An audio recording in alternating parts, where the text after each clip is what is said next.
Expressway परियोजना आप जानते ही हैं कि उन गाँव से निकल रही। ढेर सारे किसानों ने अपनी जमीन को समझौते के आधार पर उपजा के पक्ष में बैनामा किया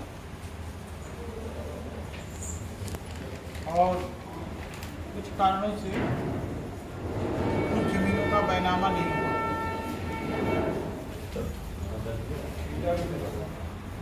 उस जमीन का अधिग्रहण होना और अधिग्रहण होने के लिए एक सुनवाई का क्रम होता है कि जब हम किसी की जमीन लेते हैं, अधिग्रहित करते हैं, तो उसका क्रम होगा।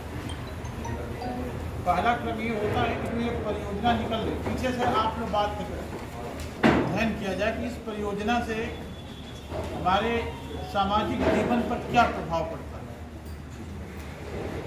सामाजिक जीवन आप समझ रहे हैं कि हम समाज में स्वच्छंदता से सुविधानुसार काम करें, तो इस परियोजना के चलने से क्या बदल गया। क्योंकि जमीन पर जब ये बनेगी तो किसी का घर जाएगा, हो सकता है स्कूल चला जाए, हो सकता है हमारे गांव से बाहर जाने वाली सड़क बंद हो जाए, हो सकता है किसी की मकान पड़ जाए, जहां बाजार लगती थी वो बाजार बंद हो जाए, मंदिर या पूजा घर यदि कहीं है, कब्रिस्तान है, इस पर प्रभाव पड़े। इस तरह के प्रभाव को हम सामाजिक समाघात कहते हैं। पहले नंबर पे ये है कि ये जो परियोजना बन रही है ये जन कल्याण के लिए है कि नहीं, जनता के कल्याण के लिए, विकास के लिए है कि नहीं। मेरे ख्याल से इस पर हर व्यक्ति सहमत होगा, बिल्कुल विकास के लिए है। और ये इस पर भी सहमत होगा कि ये बनना चाहिए। इसके विरोध में कोई होगा, और यदि है तो बता सकता है कि विरोध में क्यों है। लेकिन अभी तक किसी यह कोई हम लोगों के सामने मामला नहीं आया है कि कोई इसका विरोध करता हो। यानी सभी सहमत हैं कि ये गंगा एक्सप्रेस परियोजना बने और इससे क्षेत्र का विकास होगा। अब जब कोई चीज बनेगी तो धरती पर बनेगी, तो कुछ न कुछ दिक्कतें परेशानियां आएंगी। उसी दिक्कतों और परेशानियों को हम लोग सामाजिक समाघात करते हैं। वैसे तो हर व्यक्ति को होगी कुछ न कुछ, लेकिन समाज को क्या परेशानी हो रही है इसका पहले अध्ययन हम करते हैं।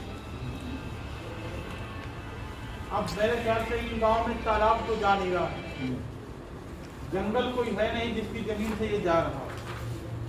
जंगल रहते हैं, हमारे पर्यावरण को शुद्ध रखते हैं, लेकिन कोई जंगल नहीं है। और इन गांव में कोई तालाब नहीं है जिसके अंदर से जा रहे। तालाब भी हमारे पर्यावरण को शुद्ध रखते हैं। पानी वहाँ इकट्ठा होता है, नीचे का पानी धरातल का पानी को मेंटेन करता है। और यदि कहीं तालाब जैसे है और वो जा रहा है तो उसको मेंटेन करने के लिए हम तालाब खुदवाते हैं, क्योंकि ये सामाजिक चीज है। सड़क है जा करके बंद हो रही है, निकली उधर से सड़क आ रही थी, रास्ता बंद हो गया। अब उस पार का आदमी उधर रहे, इस पार का आदमी इधर रहे। 120 मीटर की चौड़ी सड़क, तो ऐसे में वो रास्ता बंद तो होगा, लेकिन उसके लिए हम एक योजना बनाएंगे, प्रबंध बनाएंगे कि बीच में क्या करें, एक अंडर पास दें कि लोगों को आने जाने में परेशानी न हो।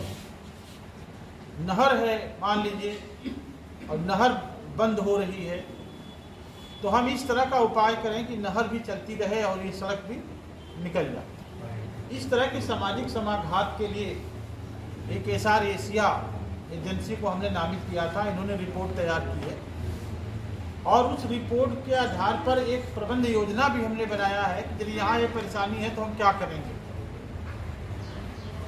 उसी पर जन सुनवाई है कि जो रिपोर्ट तैयार की गई है उसमें क्या छूट गया है, जो प्रबंधन आपने किया है उसमें क्या और जोड़ा जाएगी और सुविधाएं हो सकती है। इसीलिए आज ये जन सुनवाई का मामला है। दूसरी बात है कि जब ये रिपोर्ट तैयार हो जाएगी तो पूरे के पूरे डाटा वाइज एक रिपोर्ट प्रकाशित होती है।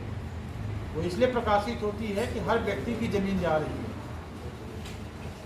हो सकता है किसी का रकबा कम लिखा गया हो, ये भी हो सकता है किसी को कम पैसा मिलता हो, ये भी हो सकता है कि जिस व्यक्ति का नाम प्रकाशित किया गया है वह उसका मालिक न हो के दूसरा मालिक हो।